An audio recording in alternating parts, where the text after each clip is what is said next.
আগের দিন তো ২০০০ সালের বন্যার গল্পের কথা বলছিলাম। তো আমাদের গ্রামে যখন খবর এলো নদীতে জল বেড়েছে আর বন্যা হবে, আমি, আমার বান্ধবী সোনা আরও কয়েকজনা ছিল, এই মুহূর্তে আমার মনে পড়ছে না। আমরা সবাই মিলে সূর্য কাকা বলে একটা কাকা ছিল, সেই কাকার মুদিখানা দোকান ছিল। সেই দোকান থেকে চকলেট কিনে চকলেট খেতে খেতে জল দেখতে গেছিলাম।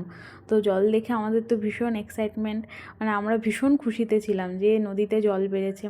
তারপরে জল দেখে যখন বাড়ি এলাম তখন দেখলাম যে বাড়ির লোক বাড়িতে যত ধরনের প্রয়োজনীয় যে জিনিসপত্রগুলো ছিল, যেগুলো ভিজে গেলে বা বন্যায় ভেসে গেলে অসুবিধা হবে, সেই সব জিনিসপত্রগুলো গোছাতে লেগেছে।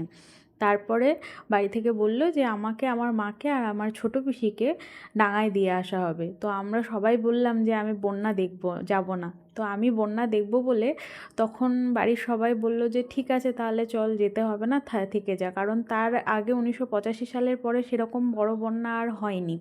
তো তারপরে যখন থেকে গেলাম, আর থাকার ভরসা একটাই ছিল, তখন আমার দাদু বড় একটা বাড়ি করেছিল, টিনের বাড়ি ছিল, আর ভিতটা অনেকটা উঁচু ছিল।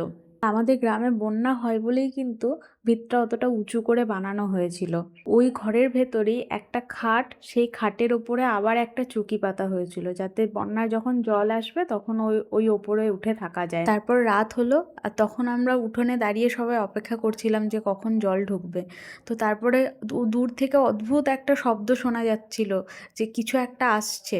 আর হঠাৎ করে এসেই আমার পাটা আস্তে আস্তে করে জলে ডুবে গেল।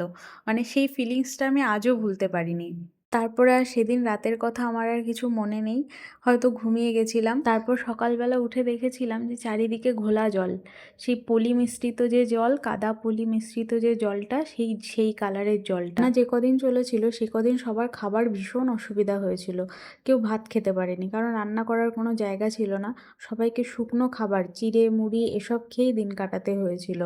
আর খাবার জলেরও ভীষণ সমস্যা হয়েছিল। আমাদের বাড়ির কলটা অনেকটাই নিচু ছিল, সেই জন্য পুরো জলের তলায় ডুবে গেছিল। আমরা আমাদের বাড়ির কলের জল খেতে পারিনি। আমাদের পাড়াতে কৃষ্ণ কাকা বলে একটা কাকা আছে, তো ওই কাকাদের বাড়িটা আরও উঁচু ছিল। মানে কাকাদের বাড়ির উঠোনের ভিতটাই আমাদের নর্মাল যে গ্রামের যে লেভেল, সেখান থেকে অনেকটা উঁচু ছিল। তো শুধুমাত্র ওই কাকাদের কলের যে জলটা ছিল সেই জলটাই আমরা খেতে পারছিলাম। তো বাবা কাকাদের দেখতাম যে কলসি করে গিয়ে ওই কাকাদের বাড়ি থেকে জল নিয়ে আসতো। তারপরে যখন আস্তে আস্তে জল কমতে শুরু করে তখন আমাদের বড় পিসিদের কল থেকে জল নিয়ে আসতো। পিসিদের কলটাও অনেকটাই প্রায় উঁচু ছিল। তখন আস্তে আস্তে জলটা কমতে শুরু করলো, আর কমতে কমতে আমাদের বাড়ির যে ভিতটা আছে, ভিতটার একটু নিচে নামলো। তখন আমাদের ওই ঘরের ভেতরেই, যে উঁচু ঘরটা ছিল, সেই ঘরের ভেতরেই উনুন করা হলো। আর সেইবার আমার মনে আছে আমাদের বাড়িতে একটা বড় কুমড়ো হয়েছিল, বাড়িতেই লাগানো হয়েছিল গাছটা। সেই কুমড়োটা বন্যার আগে কেটে রাখা হয়েছিল। তো সেই কুমড়োর তরকারি আর ভাত রান্না করা হয়েছিল। প্রায় ১ থেকে ২ দিন পর আমরা সবাই ভাত খেতে পেরেছিলাম। যখন আস্তে আস্তে বন্যার জল কমতে শুরু করলো, তারপর আমার মনে আছে যে হেলিকপ্টারে করে যে রেস্কিউ টিমগুলো হয়, তারা এসে আমাদেরকে চিড়ে মুড়ি এসব যে শুকনো খাবারগুলো হয় সেগুলো দিয়ে গেছিলো।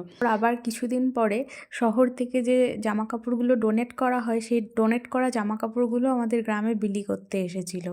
একটা কথা মনে পড়ে যে সূর্য কাকার যে ছোট্ট ঘুমটির দোকানটা ছিল, সেই দোকানটা বন্যাতে ভেসে যায়নি, কিন্তু একটু বেঁকে গেছিলো দোকানটা।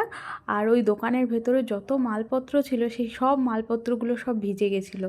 তারপরে যেদিন বন্যার জল কমেছিল তখন কাকা ওই দোকানের মালগুলোকে সব বার করেছিল। ছোটোবেলায় না বুঝতাম না যে বন্যা কতটা ক্ষতি আনতে পারে মানুষের জীবনে, এখন বড় হয়ে বুঝতে পারি। আর আসাম আর কেরালার যে বন্যাগুলো দেখছি, এগুলো দেখে আরও নিজের বন্যা দেখার ঘটনার কথা মনে পড়ে।